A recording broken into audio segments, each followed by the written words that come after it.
Monsieur le Président, merci. Monsieur le Président, pensez-vous que ce sommet et les incitations à la paix que vous proposez pourraient, à terme, récompenser Poutine pour son invasion de l'Ukraine? Quel message cela envoie-t-il aux autres agresseurs? Non, je ne pense pas que ce soit une récompense. Je pense que nous sommes confrontés à une situation qui n'aurait jamais dû se produire. Elle n'aurait jamais dû se produire. Elle n'a pas commencé sous ma présidence et n'a jamais été évoquée en 4 ans.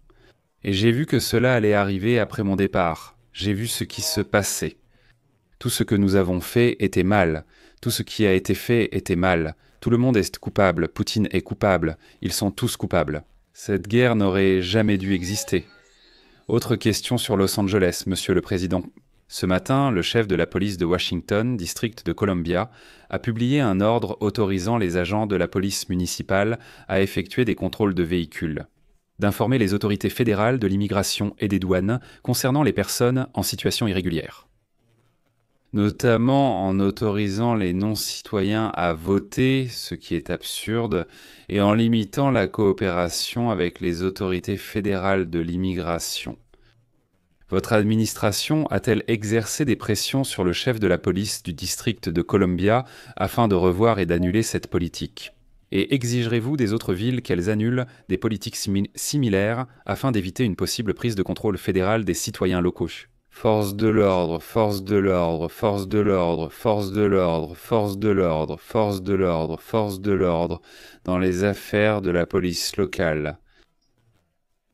Quelles mesures concrètes prenez-vous pour que les jeunes ne soient pas mis en danger lors de telles opérations? Vous savez, Qu'ils sont formés au bon sens, ce sont des personnes très dures, ils ont un excellent bon sens et ce sont des spécialistes hautement qualifiés. J'ai entendu le maire de Los Angeles dire qu'ils n'y sont pas formés. J'ai entendu cet homme. D'où venait-il? Il parle de lui comme d'un candidat, il n'a aucune chance.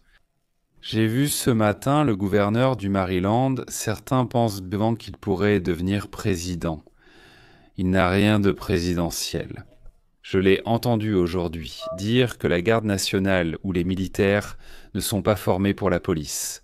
Ils sont formés au bon sens et à empêcher les gens de brûler ou faire exploser des bâtiments ou de tirer sur autrui. Ils ont fait un excellent travail. Encore une fois, si nous ne les avions pas envoyés, et ce qui était très important, si nous ne les avions pas envoyés à Los Angeles, le reste de Los Angeles aurait été brûlé, complètement. Si vous regardez le Minnesota, Minneapolis, je les ai envoyés à Minneapolis parce que le gouverneur ne voulait pas prendre de décision. Si je ne l'avais pas fait, vous n'auriez pas Minneapolis. Il n'existerait plus. Je ne pense pas qu'il existerait aujourd'hui.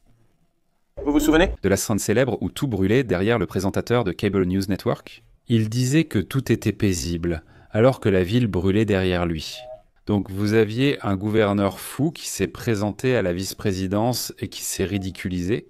Vous auriez eu. J'ai sauvé cette ville, je vous le dis. J'ai sauvé cette ville. Donc l'essentiel, c'est que ce sont des gens très durs, qui sont formés à ce qu'on appelle le bon sens. Et ils sont aussi formés à ce dont nous parlons en ce moment.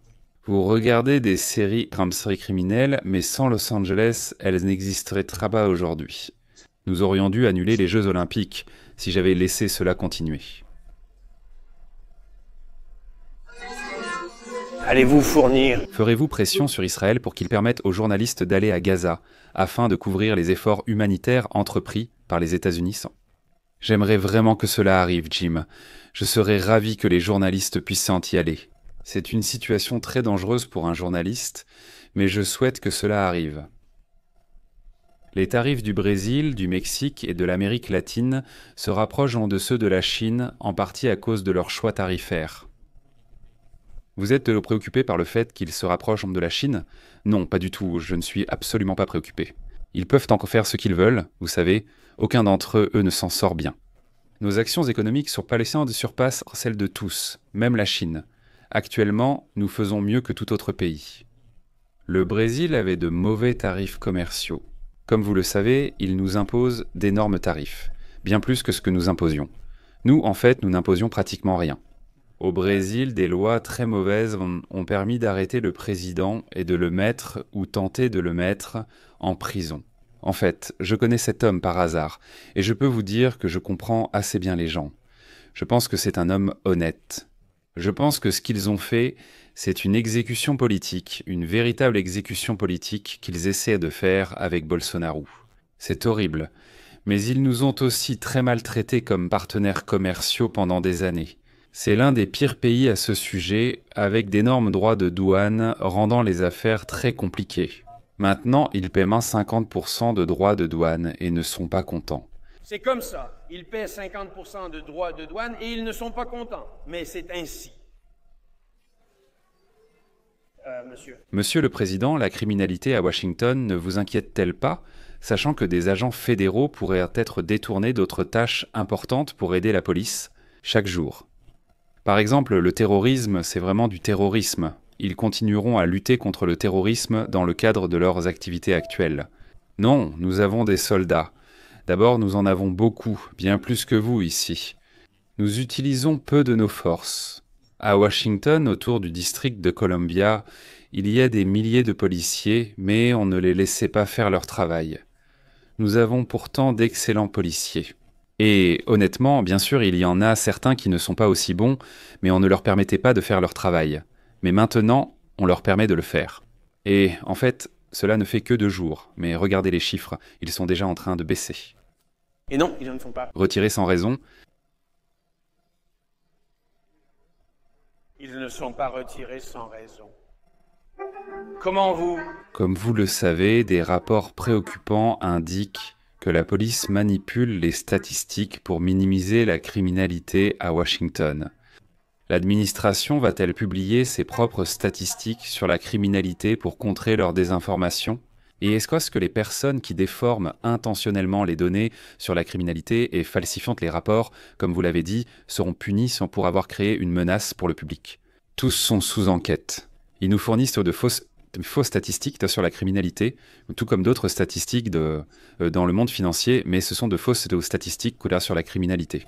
Washington, district de Columbia, est dans un état catastrophique et sera bientôt dans un meilleur état.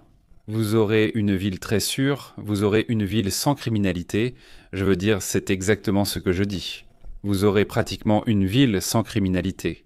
Ce sont des gens forts, mais les criminels sont des hommes et des femmes forts. Mais ce sont des gens forts. Et ce sont des gens qui ne jouent même pas à des jeux. Nous ne jouons pas à des jeux, nous avons affaire à des criminels.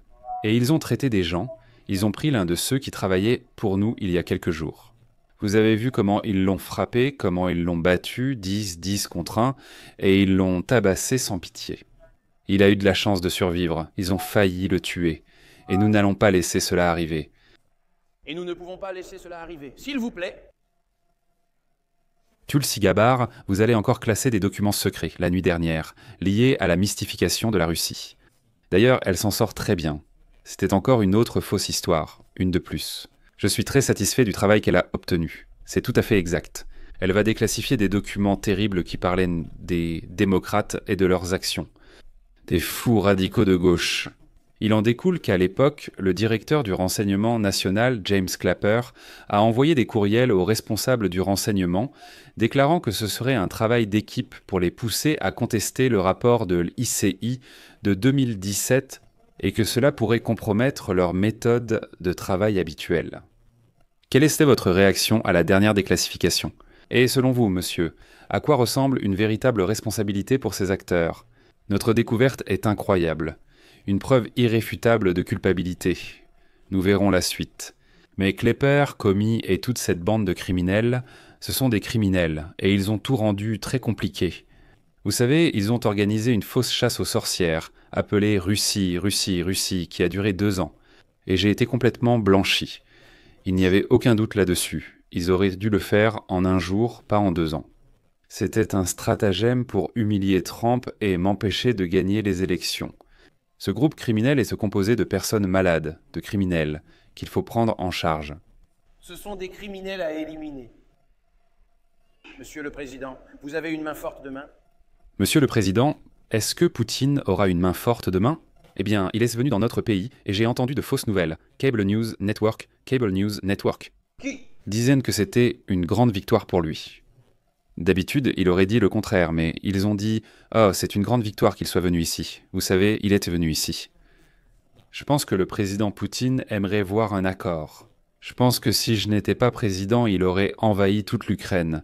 C'est une guerre qui ne N'aurait jamais dû. existait. Sans être président, je pense qu'il aurait préféré envahir toute l'Ukraine. Mais je suis président, il ne va pas s'embêter avec moi. Rien. Monsieur le Président, en ce qui concerne la Russie, soutiendriez-vous ou accepteriez-vous une réduction des forces de l'OTAN en Europe, dans des pays comme la Pologne, afin d'obtenir un accord de paix avec la Russie? On ne me l'a pas proposé, et j'y réfléchirai plus tard. On ne me l'a pas proposé. Continuez. Seul un cessez-le-feu immédiat et inconditionnel empêcherait une victoire des États-Unis. Demain. Oui, eh bien, on verra demain. Je dis, vous savez, je ne sais pas d'où ça vient, c'est une sorte de mauvaise question. Demain, je veux seulement préparer la table pour la prochaine réunion prévue bientôt. J'aimerais que cela se produise très rapidement. Peu de temps après cette réunion, j'aimerais vraiment que cela arrive. Peut-être en Alaska où nous venons de nous arrêter, car c'est plus simple. Mais je pense que ce sera très intéressant. Nous verrons sur quoi chacun compte, et je le saurai en 2 minutes. En 3 à 5 minutes, comme d'habitude, nous saurons si la réunion sera bonne ou mauvaise. Si la réunion est mauvaise, elle se terminera très vite. Et si la réunion était bonne, nous finirons par trouver la paix dans un avenir assez proche. D'accord. Merci.